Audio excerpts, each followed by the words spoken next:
To state the obvious, we meet with the eyes of history upon us and the profound questions before us. It's simple. Will we act?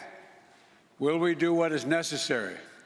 Will we seize the enormous opportunity before us? Or will we condemn future generations to suffer? This is the decade that will determine the answer, this decade. The science is clear. We only have a brief window left before us to raise our ambitions and to meet the task that's rapidly narrowing.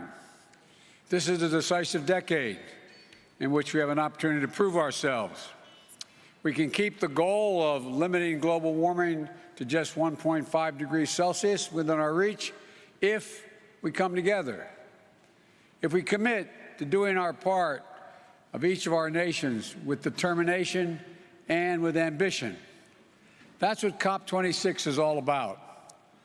Glasgow must be the kickoff of a decade of ambition and innovation to preserve our shared future. Climate change is already ravaging the world. We've heard from many speakers. It's not hypothetical. It's not a hypothetical threat. It's destroying people's lives and livelihoods, and doing it every single day. It's costing our nations trillions of dollars. Record heat and drought, fueling more widespread and more intense wildfires in some places and crop failures in others. Record flooding and what used to be a once-in-a-century storms are now happening every few years. In the past few months, the United States has experienced all of this, and every region of the world can tell similar stories. And in an age where this pandemic is made so painfully clear that no nation can wall itself off from borderless threats, we know that none of us can escape the worst that's yet to come if we fail to seize this moment. But, ladies and gentlemen, within the growing catastrophe, I believe there's an incredible opportunity, not just for the United States, but for all of us. We're standing at an inflection point in world history. We have the ability to invest in ourselves and build an equitable, clean energy future, and in the process, create millions of good-paying jobs and opportunities around the world. Cleaner air for our children, more bountiful oceans, healthier forests and ecosystems for our planet. We can create an environment that raises the standard of living around the world. And this is a moral imperative, but it's also an economic imperative. If we fuel greater growth, new jobs, better opportunities for all our people, and as we see current volatility in energy prices, rather than cast it as a reason to back off our clean energy goals, we must view it as a call to action.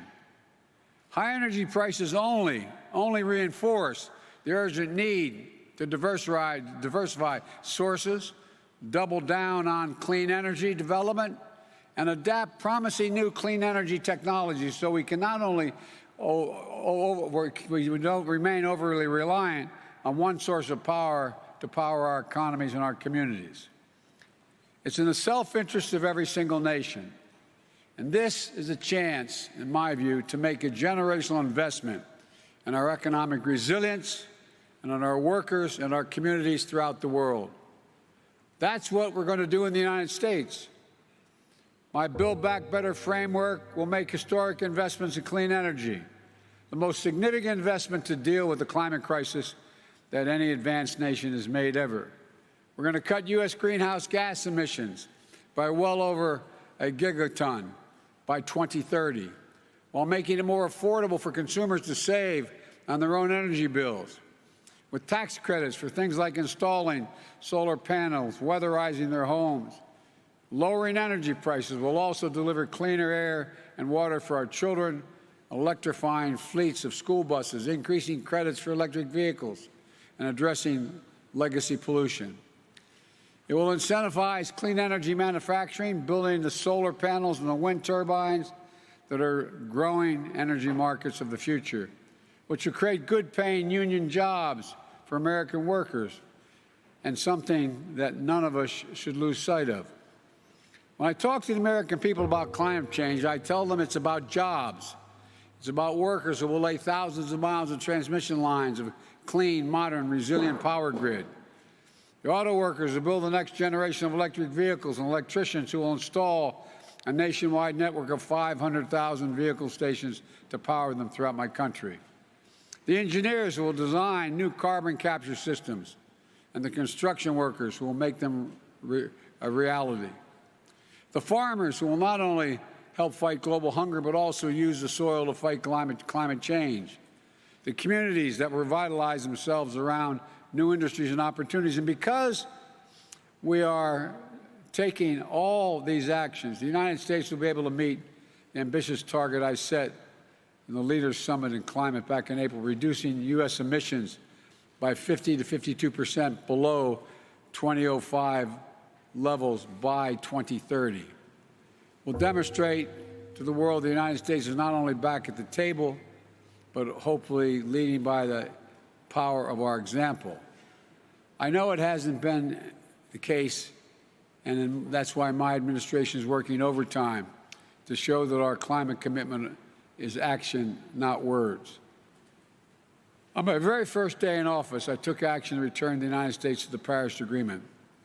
Since then, our administration has been hard at work unlocking clean energy breakthroughs to drive down the cost of technologies that will require us to achieve net zero emissions, and working with the private sector on the next generation of technologies that will power a clean economy of the future.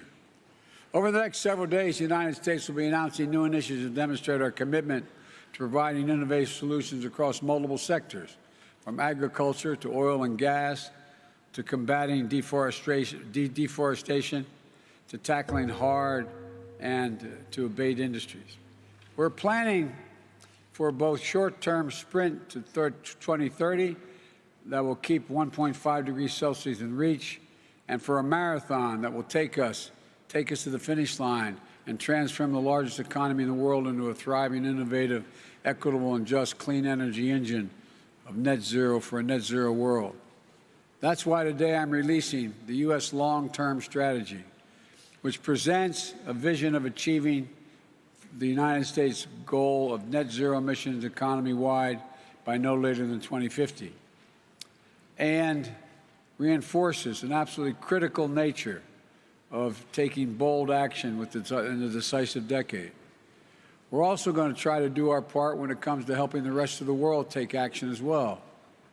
We want to do more to help countries around the world, especially developing countries, accelerate their clean energy transition, address pollution, and ensure the world we all must share a cleaner, safer, healthiest planet. We have an obligation to help. At the United Nations in September, I announced that my administration is working with the Congress to quadruple our climate finance support for developing countries by 2024, including significant increases in support for adaptation efforts. This commitment is made possible to each of our collective goals of mobilizing $100 billion annually for climate finance, but mobilizing finance at the scale necessary to meet the incredible need is an all-hands-on-deck effort. As other speakers today have mentioned, governments in the private sector and multilateral development banks must also do their work to go from millions to billions to trillions, the necessary effect of this transition. Today, I'm also submitting a new adaptation communication laying out how we will implement the global goal of adaptation, as well as announcing our first ever contribution to the Adaptation Fund. But our commitment is about more than just financing. That's a critical piece of it. But we're also going to support solutions across the board.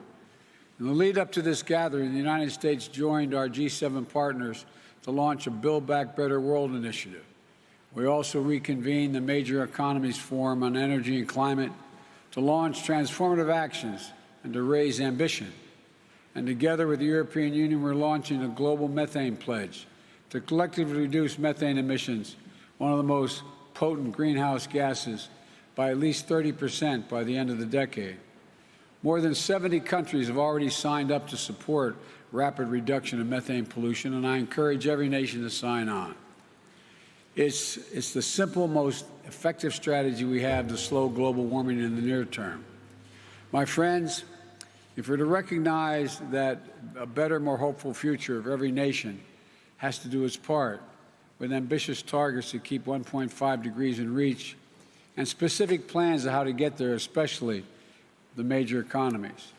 It's imperative that we support developing nations so they can be our partners in this effort. Right now, we're still falling short. There's no more time to hang back or sit on the fence or argue amongst ourselves. This is the challenge of our collective lifetimes, the existential threat to human existence as we know it. And every day we delay, the cost of inaction increases. So let this be the moment that we answer history's call here in Glasgow. Let this be the start of a decade of transformative action that preserves our planet and raises the quality of life for people everywhere. We can do this. We just have to make a choice to do it. So let's get to work, and thank you. Those of us who are responsible for much of the deforestation and all the problems we have so far have an overwhelming obligation to the nations who, in fact, were not there, have not done it. And we have to help much more than we have thus far. God bless you all, and may God save the planet. Thank you.